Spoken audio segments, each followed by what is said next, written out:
ముఖ్యంగా ఈ నూతనంగా ఎవరైతే గత కొంతకాలం నుండి పెళ్లి చేసుకున్న భార్యాభర్తలు ఎవరైతే ఉన్నారో వాళ్ళకు ఈ మోటివేషన్ వీడియో అనేది చాలా చక్కగా ఉపయోగకరంగా ఉంటుంది. మీరు కనుక కొత్తగా మామూలుగా 5-10 సంవత్సరాల నుంచి పెళ్లి చేసుకున్న వారైతే మీకు కనుక ఏ విధంగా ఉంటున్నారు, భార్యాభర్తలు ఏ విధంగా ఉండగలుగుతున్నారు, బాగుంటే పర్వాలేదు. కానీ ఏ విధంగా అయినా మీ ఇద్దరి మధ్యలో మనస్పర్ధలు కానీ రాగ భావ ద్వేషాలు కానీ మీ భార్యాభర్తల మధ్యలో రావడం జరుగుతుందంటే ఎక్కడో లోపం అనేది ఖచ్చితంగా ఉండే ఉంటుంది.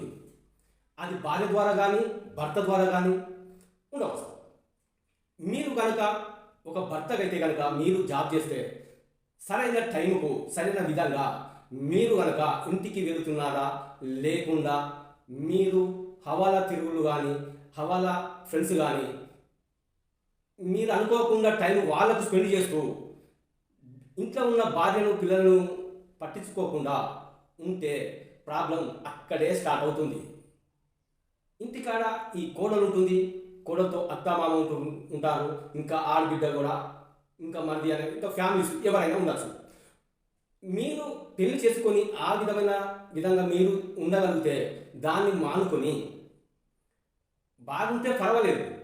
ఎక్కడైనా మనస్పర్ధలు మీ భార్య మాత్రం మీతో మనస్పర్ధలు ఏర్పాటు జరుగుతాయి మీ ఇద్దరి మధ్యలో అనుకుంటే ఇవన్నీ అవాయిడ్ చేసి మీరు వాళ్ళతో స్పెండ్ చేయగలిగితే బాగుంటుంది. చక్కని కుటుంబం అనేది ఏర్పడుతుంది.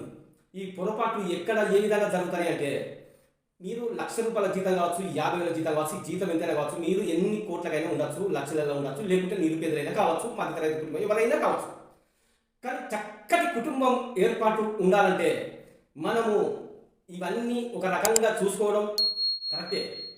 కానీ ఈ వ్యాపారం ఉద్యోగం ఇవే పట్టుకొని వేలాడుతూ మన లైఫ్ను వారికి చేసుకున్న వారికి కన్నా పిల్లలకు ఉపయోగపడకుండా మన లైఫ్ను వాళ్ళను పక్కకు పెట్టేసి ఇదే మనకు ముఖ్యం అని మీరు కనుక ఉంటే మాత్రం మీది మాత్రం పొరపాటు. చక్కగా టైంకు మీరు ఉద్యోగస్తులైనా మీ అందరికీ చెప్పట్లేదు, పెద్ద వర్గాలు చెప్పేది ఇది. చక్కగా ఇప్పుడు ఈ జనరేషన్లో చాలామంది డిస్టర్బ్ కావడం అంటూ జరుగుతుంది. ఒకనొక టైం చాలామంది అప్పుడు ఇవన్నీ లేవు, చక్కగా చేసుకునేది, ఇంటికి వచ్చేది, మామూలుగా వాళ్ళతో భార్య పిల్లలతో స్పెండ్ చేసేది ఉండేది. కానీ ఇప్పుడు ఈ న్యూ జనరేషన్లో ఎవరైతే వీళ్ళు ఉన్నారో వీళ్ళకు కల్చర్ అనేది బాగా పెరిగి అనుకోని విధంగా ఏదో ఒక కాడికి వెళ్ళి లేట్ నైట్ రావడం అంటూ జరుగుతుంది. ఇది ఎప్పుడో ఒక టైంలో జరిగితే పర్లేదు, కానీ నిరంతరం ఇదే విధంగా మీరు కొనసాగుతూ చేస్తూ లేట్ నైట్ ఇంటికి రావడం జరిగితే మాత్రం తప్పు మీదే. వాళ్ళను హత్య చేసిన వాళ్ళు మీరే అవుతారు, వాళ్ళకు కోపోద్రిక్తం కావడానికి కారణం కూడా మీరే అవుతారు.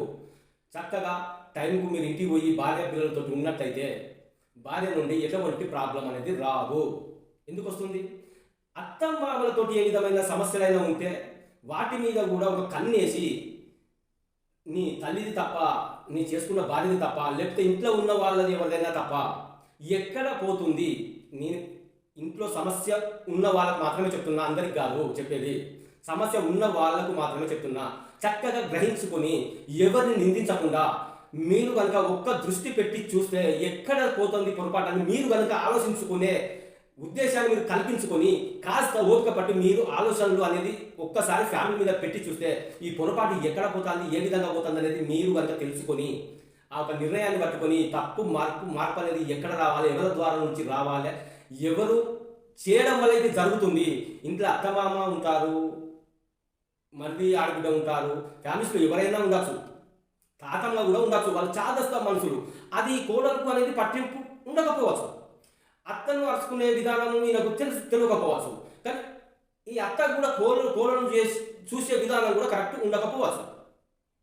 ఇవన్నీ కాకుండా మీరే ఇది ఫస్ట్ చెప్పిన విధంగా మీరే రాంగ్ చేసుకుంటా లేట్ నైట్ వచ్చుకుంటా ఇంట్లో ఇబ్బందికరమైన వాతావరణాన్ని మీరు సృష్టిస్తున్నారంటే మీరు కనుక ఇవన్నీ మానుకొని సరైన టైంకు సరైన విధంగా మీరు ఇంటికి పోయి మంచిగా ఉండి ప్రేమతో మీరు కనుక ఉండగలిగితే ఎటువంటి కుటుంబం అయినా కానీ చక్కటి విధానంగా ఉండగలుగుతుంది.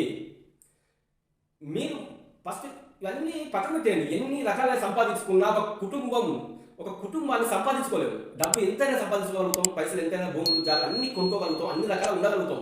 కానీ ఇంటికాడ, ఇంటి లోపల, మీ కుటుంబం లోపల ఒక విషయాలు అది ఏది ఉన్నా కానీ సరైన విధానంగా లేకుంటే మీ మనసు కూడా అక్కడ ఏమీ పని చెయ్యదు. మీరు కరెక్ట్ ఉండగలిగితే, ఇంట్లో కరెక్ట్ ఉన్న వాళ్ళకు చెప్పట్లేదు, ఇలాంటి ఎటువంటి సమస్యలు మీ ఇంట్లో మీ కుటుంబం లోపల ఉన్నవాళ్ళు, ఈ న్యూ జనరేషన్ ఒకరికి పడట్లేదు. ఎడ్డమంటే తెడ్డం, తెడ్డమంటే ఎడ్డం అనుకుంటా, కసుకుక్క అంటే మసుకుక్క, మసుకుక్క అంటే కసుకుక్క అనుకుంటా, ఈ విధంగా ఇంట్లో గొడవలు జరగడానికి కారణం మీరా, మీ ఇంట్లో బంధువుల, మీ ఇంట్లో కుటుంబ సభ్యుల. ఇది తెలుసుకొని, గ్రహించుకొని భార్యాభర్తల మధ్యలో ఎటువంటి ఇబ్బంది కలగకుండా మీరు కనుక ప్రయత్నం చేసుకోవాల్సిన అవసరం ఉంటుంది. దాన్ని మీరు ఎక్కడ ఏ విధంగా చేసుకోవాలి అనేది గ్రహించుకొని, వాస్తవం ఎవరిది, అవాస్తవం ఎవరిది, ఎవరిది తప్పు, ఎవరి నుంచి ఏ మాట రావడం వల్ల ఇట్లా ఇటువంటి అనర్థాలు జరుగుతున్నాయని మీరు కనుక కనుక్కోగలిగితే, కనుక్కున్న వెంటనే వాళ్ళను వారించి, అది భార్య కావచ్చు, ఇంకా కుటుంబ సభ్యులే కావచ్చు, తల్లిదండ్రులే కావచ్చు, ఎవరికి పొంతన కుదరకనే ఇవన్నీ జరుగుతాయి. ఇంకా చిన్న చీమ చిట్టుకు అన్న పొంతన లేకుండా ఒక చిన్న గంట కింద పడ్డా అది ఎందుకు ఎత్తేసినా కానీ అత్తలచ్చు, లేకుంటే అత్తెత్తే కోడలచ్చు, నీకు ఉండకపోతే లేదా ఉండకుంటే పో, అదే విధంగా అని కోడలు కూడా ఈ మధ్యన ఎవరు కానీ, అత్తే కానీ కోడలే కానీ సరైన విధానంగా ఉండక ఈ భావద్వేషాలు వచ్చినాక, ఇప్పుడు అత్తే కానీ మీ తల్లే కానీ మీరు పోయిన వెంటనే మీకు కనుక కోడల మీద ఎలిగేషన్స్ సృష్టిస్తూ ఒక తప్పుడు సమాచారాన్ని మీకు అందించి ఇంట్లో లొల్లి సృష్టించడానికి తల్లే కారణం కావచ్చు, లేదంటే మీరు వెళ్ళిన వెంటనే మీ భార్య మీకు చెబుతూ కోడలు అదే అత్త మీద తప్పుడు సమాచారాన్ని రుద్దుతూ మీకు చెప్పడం వల్ల మీరు ఇంకింత డిస్టర్బ్ అయ్యి ఇంట్లో ఇంకా అనర్థాలు జరగడానికి కారణము అవుతుంటాయి.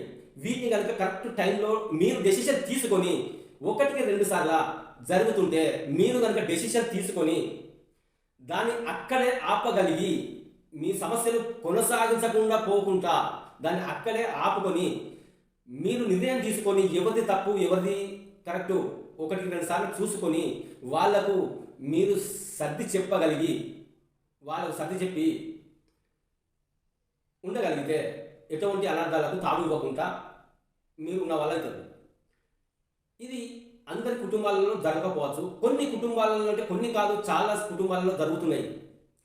ఇంట్లో 2 వ్యక్తులు ఉంటేనే కూడుండకుండా ఏదో రకంగా డిస్టర్బ్ కావడం, మీరు ఏదో శ్రమపడి మీరు ఇంటికి రావడం, ఇంటికి వచ్చినాక మీరు మనశ్శాంతిని కోల్పోయి, ఆ మనశ్శాంతి మీకు లేకుండా ఇంటికి పోయి ఇంత గుక్కడంగా తిని ఉండగలిగే విధానంగా మీరు ఉండలేకపోతుంటే అక్కడ ఎవరిది లోపం, ఎవరిది వలన ఇవన్నీ జరుగుతున్నాయి. ఈ సంఘటనలన్నీ మీరు ఉండట్లేదు, ఇంటికాడ ఉంటారు వాళ్ళు, వాళ్ళ మధ్యలో వాళ్ళకే పడక చిన్న విషయాలకు గొడవలు సృష్టించుకొని వాళ్ళే ద్వేషం పెంచుకొని మీరు రావడం మీకు వివరించి ఈ విధంగా చెప్పుకుంటూ తల్లి మాట కోడలో భార్య మాట చెప్పుకుంటా మీరు ఇంకా డిస్టర్బ్ అవుతుంటే కనుక మీరు సరైన డెసిషన్ తీసుకొని వాళ్ళకు వివరించి చెప్పి చక్కటి కుటుంబం అత్త కోడలు కలిసి ఉండే విధానంగా ఇంట్లో ఆడబిడ్డ కానీ మరిది కానీ ఇంకా ఎవరైనా కానీ ఒకటి కుటుంబాన్ని మంచిగా మెరుగుపరుచుకొని ఉండగలిగితే సామరస్యమైన కుటుంబం ఏర్పడుతుంది. ఎటువంటి రాగద్వేషాలు ఇంట్లో రానియకుండా మనము చూడగలగాలి. అది మన తల్లిదండ్రుల బాధ్యత వాళ్ళకు ఉండకపోవచ్చు, చేసుకున్న బాధ్యత ఉండకపోవచ్చు, మన తరఫున మనం తెచ్చుకున్న భార్యకు వివరించి చెప్పాలి, మన కన్న తల్లిదండ్రులకు కూడా వివరించి చెప్పుకొని ఉండగలిగితే సకుటుంబంగా మంచిగా బ్రహ్మాండమైన కుటుంబాన్ని మనం ఏర్పరచుకోవడం అంటూ జరుగుతుంది. ఇది ఇంతే మీకు చెప్పాలనుకుంటున్నాను. ఇది చాలా గమనించుకొని మీరు కనుక ఉండగలిగితే బ్రహ్మాండంగా ఉంటుంది. ముఖ్యంగా మీకు ఒకటే చెప్తున్నాను, మీరు ఎంతవరకు ఉన్నా కానీ టైంకు రాత్రి 8-9 గంటలకు 10 లోపు మధ్యలో మీరు ఇంటికి రావడం అంటూ జరగాలి. మీ ఇంట్లో ఉన్న భార్యకి ఎన్నో ఉంటాయి పనులు, పొద్దుట్లు లేచి నుంచి సాయంత్రం దాకా ఉంటాయి. మీరు కష్టపడి మీరు రావడం అంటూ జరుగుతుంది. మీరేదో పోయి రావడం అంటూ కాదు, మీరు చేసే మీరు అనుభవించే కష్టాలు మీరు అనుభవించి రావడం జరుగుతుంది. ఇంట్లో మీ వైపు కూడా చేయడం అంటూ ఇవన్నీ చేసుకొని శ్రమంతా చేసుకొని ప్రశాంతంగా గడుపుదామనే క్షణంలో మీరు లేకుండా ఉండడం కరెక్ట్ కాదు. ఓకే, చెప్పింది మళ్ళీ అర్థం కావాలంటే 10 లోపు ఇంటికి రావడం అంటూ కరెక్ట్ పద్ధతి. 9-10 లోపు మధ్యలో ఇంటికి రావాలి, భార్య పిల్లలను చూసుకోవాలి. ఇక మీకు చెప్పనవసరం లేదు. ఇంకా చెప్పాలంటే సాగదీసి చెప్పాలంటే అది కుదరదు, ఎవరు చూడరు. ఈ 2 విషయాలు గమనించుకొని సరిగ్గా ఉండగలిగితే ఇంట్లో సమస్య రాదు. ఇంట్లో ఆడది కూడా వాళ్ళకు కూడా ఒక విధానమైన పద్ధతులు ఉంటాయి. నువ్వు పోయి 11, 12 గంటల మధ్యలో వస్తే వాళ్ళు ఏమవుతారు అనేది మీరు గ్రహించుకొని, ఎప్పుడో ఒకసారి జరగవచ్చు, కానీ ఇదే పదే పదే రిపీట్ అయితే ఇంట్లో ఆడవాళ్ళు సహనం కోల్పోతారు. ఇది గ్రహించుకొని ఉండగలగాలి. Okay, thank you very much.